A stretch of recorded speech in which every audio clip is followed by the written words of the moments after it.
Lezi izindaba zethembisa online. Right ake sikubingelele sikwamukele sawubona igama lami ngingumfanelo uphenye ibheshu ngingowakwaZanibe isibongo. Sikwethulela izindaba konke okwenzekayo endaweni yaseThembisa, Ivory Park, Rabbe Ridge nezindawo ezisungezile.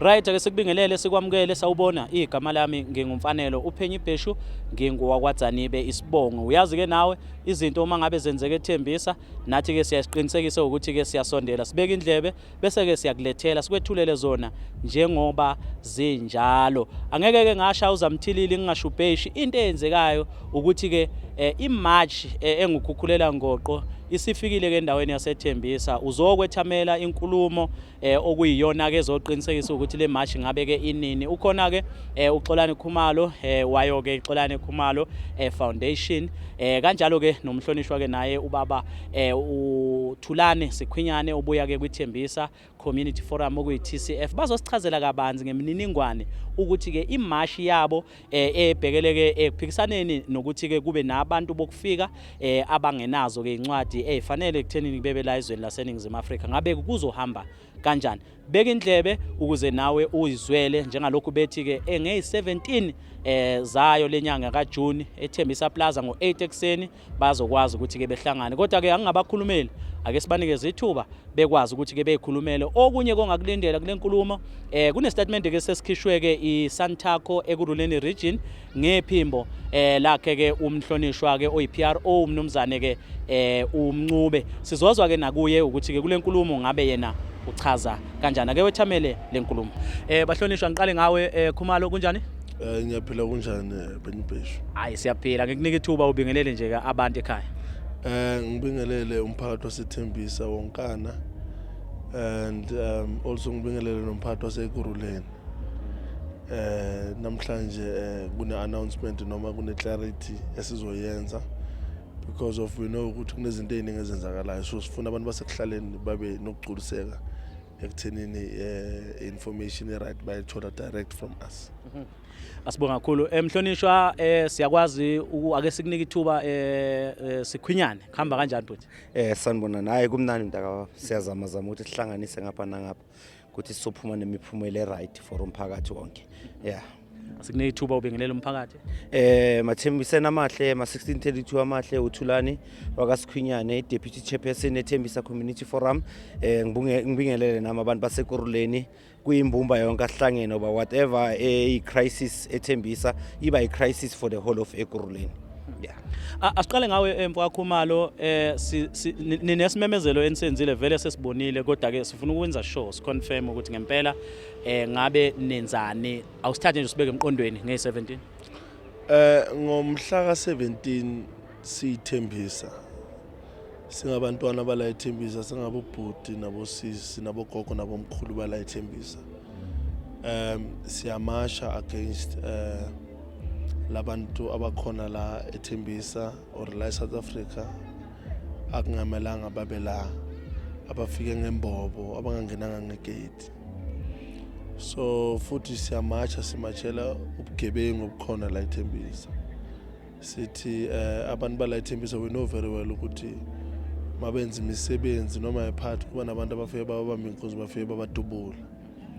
Sekuvaliwe ngama-boom gate it's because of umphakathi uzama ukuyivikela. Sekunzima nokuthi kungene ambulance kwamanye ama-sections because of la ma-boom gate afakiwe i-GPS ayiwazi. So kuba nzima ukuthi usizo lifike ngesikhathi. So we are saying to amaphoyisa abasitshele ukuthi kwalaphi mabe bayahluleka ukusebenza basitshele ukuthi badinga ukuthi sibasize kuphi. Because we cannot afford to be a community ehlala iphila ukusaba. We cannot afford to be a community where our opportunities that are supposed to be exposed to us adlalwa abanye abantu. So angithi iZulu siyasho ukuthi ifale ihula lidliwa ihlakaniphe. So asithanda ukuthi siyintsha noma singabo baba banamhlanje la eThembisa sibuke indawo yethu limala ehamba iphunyuke ezandleni. So we are asking umphakathi waseThembisa to come and join us on the 17th, where we will be having a lot of stakeholders involved. Nabuputu Pagalum Tarati, they are coming, Nabungizo Mkono, they are coming. Because le match yange 17 yona match ehlelwe 18. And sifuna ukukhulumela abantu abangakwazi ukukhulumela because of not wonke umuntu akwazi ukukhuluma. Kodwa ukuze kulunge kumele senze something. Asiza ukushaya umuntu. Asiza ukuvandalize any infrastructure. Labantu be-POP, they can come and join us. Bazoyihambela kamnandi nathi. Because when we do our matches, we make sure that there's disciplined. Those who are planning ukwenza ama-match okulutha nobugebengu, should we find out, we will join the police and make sure that they are brought to book, because we will not tolerate infrastructure yethu ilimala every now and then. Siyakhala sithi umasipala akayenzi lokho, but into zethu zilinyazwa yithi futhi. So we are marching so that we can communicate namaphoyisa isimo sethu esibhekene naso. Basho ukuthi mabe abakwazi ukusebenza basidedele bafaka abantu abasebenzayo. Ihamba kanjani imininingwane mhlawumbe yematch ngaphambi ukuthi ngize kusikhwinyane ngize iqhaza labo? Ngomhla ka-17 uyazi ngasho ukuthi from eksena ngeke ngisibeke isikhathi ngoba abantu bazosuku bafuna ukuza ngesikhathi. From 8 o'clock asidume. Sihlanganela eplaza. Siyomatcha siya eRabasotho. Kodwa ngoba imatch eyokusondeza umphakathi ukuthi umphakathi ubambane. Ngenzeka kube nama detours here and there. But into engifuna ukuyicommunicate kakhulu la ithembisa ukuthi bonke labo spaza shop owners abasidedele. We are uniting as a community on the 17th to say to them, on talent lokuvula ispaza shop akayekha kubo Nkosi yami ayo babhizi ngetalent lakhe. Angithi nami ngila ekhaya mangikwazi ukudlala ibhola ngirepresent iSouth Africa. Talent lami lisebenzela ini i-country yami. Nalo omuhle lo muhle kakhulu ngokurun ispaza shop Nkosi yami akasidedele ahambe uyovula ispaza shop ekhaya kubo. And so that we can see ukuthi thina masila sibambe family meeting kanjani and si empower abantu bakithi ukuthi bavule iPaza shop kanjani. Sibonga kakhulu Sikhwinyane iqhaza lenu njenge TCF siyabona nibambisene noKhumalo. You know thina we deal with things which matters kumphakathi. Right now asingakhuluma ngeSpaza shop economy cost billions of rands. Rather we take lento lesibuyisele kithi. Ukhumbule ukuthi we've got those people South African law or whatever lento abayenzile. Remember these people were forced to be integrated to a community. We were never consulted by our government. Kwamanye ama countries bahlala kuma tent nan but thina they were forcibly integrated. Then they will bring out the old apartheid agreements nan. Laphana bahlala ema campini labantu laba banga onito itolo nan. We are just saying right now we need to have ama corrective measures. We are under pressure as umphakathi and ithembiso as we always say we are paying but ayikho into ezebantwini. Everything goes away. So right now we are saying ukuthi we are forming a new foundation, Xolani Khumalo Foundation, so that you can be able to address some issues, so address not sisodwa but nabanye abantu azoyenza ini impact emphakathini. Right now sithi lento sizoyenza nge-17 siyenza sonke whatever decisions that we are taking swathatha sonke, but enye into we know ukuthi kunobugebengu nyana obuzwa khona eKasi, but let's not forget ukuthi nabo labantu balwa bodwa ama-Somala nama-Bangladeshi nan. So it means ukuthi as much as we are going to invite pops during the night and night before, they must do their own job, because of it simply means ukuthi nabo labantu esithi basidedele bangasicreatela a problem so that kusasa asisala nenkinga. Typical example, Joburg bekushizolo or day before yesterday, they don't know what happened. I understand. So we are saying ukuthi we are in full support. We are saying ukuthi asikline iKasi lethu ngendlela ukuthi nathi kusasa ezosijabulisa. Let's take a listen before mhlambe siqhubeka. We just received a statement from iSantaco Ekurhuleni region via uPRO umnumzane ke uMncube. Ake sizwebona ukuthi bathini nanokuthi mhlambe ke kukhona yini enifuna ukuklarifya ngabe message ibheke kunini, kodwa ke let's take a listen. Good afternoon. My name is NPT Mncube. South African National Taxi Council Ekurhuleni spokesperson. I would like to release this immediately media brief statement. SANTACO Ekurhuleni Regional Taxi Council distanced itself from the March and March operation.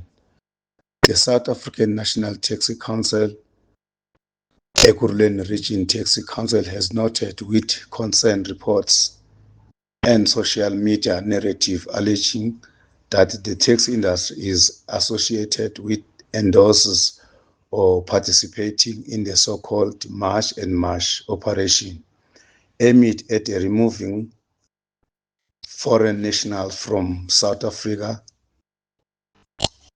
SANTACO Ekurhuleni Region categorically rejects and refutes these allegations. The taxi industry remains a law-abiding sector that serves all communities without discrimination, regardless of a national race, religion, or background.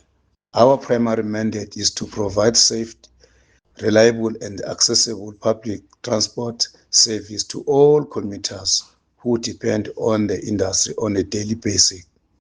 We wish to place it on record that neither SANTACO Ekurhuleni Region nor any of its affiliate structure has sanctioned, organized, support, or participate in any operation targeting foreign nationals or any group of people, any individual or organization purporting to act on behalf of the taxi industry in activities does so without our mandate, authority, or endorsement. SANTACO believes that matters relating to immigrant law enforcement and national security fall within the jurisdiction of the relevant government authorities and law enforcement agencies.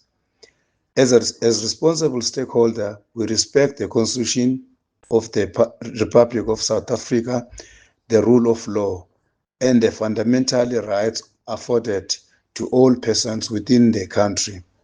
We therefore urge members of the public, media practitioners, and social media users to refrain from spreading misinformation that unnecessarily implicates the taxi industry and has the potential to create tension within community.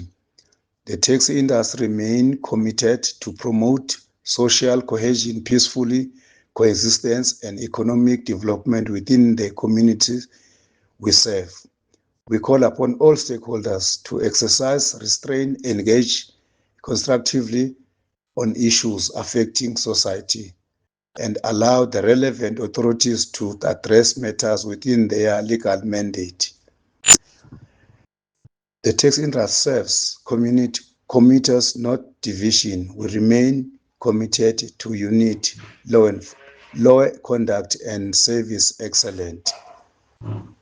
Issued by NPT Mncube, Public Relations Officer of SANTACO Ekurhuleni Region. I thank you. Masilalela kwi-statement sikababa uMncube, which is iSANTACO Ekurhuleni Region, bakhuluma kakhulu nge-March and March. Nithini mhlambe maniphendula kule statement, what is your view? Okay, kube ne-confusion encane. I received a call from uchairman angibuza ukuthi xolani kwenzakalani manje. Ngathi na cha chairman akusiyithi esikhulume lento ukuthi so yenza imatch nabantu bama-taxi, you know, because we know very well ukuthi the taxi industry is a very close stakeholder at Khumalo Foundation. Should I want to do anything, I'm going to obviously engage with them. And number two, I had to clarify that with Chairman Mjali. We had a long call that was clarified.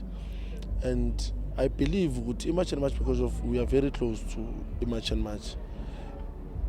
Bekumele ngabe kuleyo poster leyo kube nama colors we March and March or ilogo ye March and March. But from what I know, March and March doesn't know anything about that match. So maybe it's someone that is just deciding to get abantu abacollect ukuze bakwazi ukuza, you know. Sometimes mawufuna into yakho ithathwe serious unokuthatha izinto ubeka ubhesha. So unfortunately, Tate wapesha into wrong. But I did clarify to Santaco that no, we are not part of that match. Our match, it's on the 17th, and it will be managed and make sure it's done properly by us. So kule statement lombiko bakhuluma ngokunye la. Ngokunye abanye abazidistance kithi. Basidistance kulo match and match Mpumbulu. Amen. Awuzwa. Mhlambe ke elokugcina bahlonishwa seyivale sikwazi ukuthi siyinikeze abantu. Okay, phakathi wasithembisa the time is now. We have to take over our streets. We have to take over indawo yethu. We have to unite and take charge. If singakwenzi lokho sizozisola. We know that currently abantu they're being bullied by these illegal foreigners. We know futhi somehow we are captured. They've taken over, but destroy my businesses are money. We know of a business that used to sell cigarettes like was in. It has been collapsed by these illegal businesses. So when it is umphakathi, as much as we are a paying community, let's take care of our area and make sure ukuthi labantu laba bangazosincedisa ngento zethu.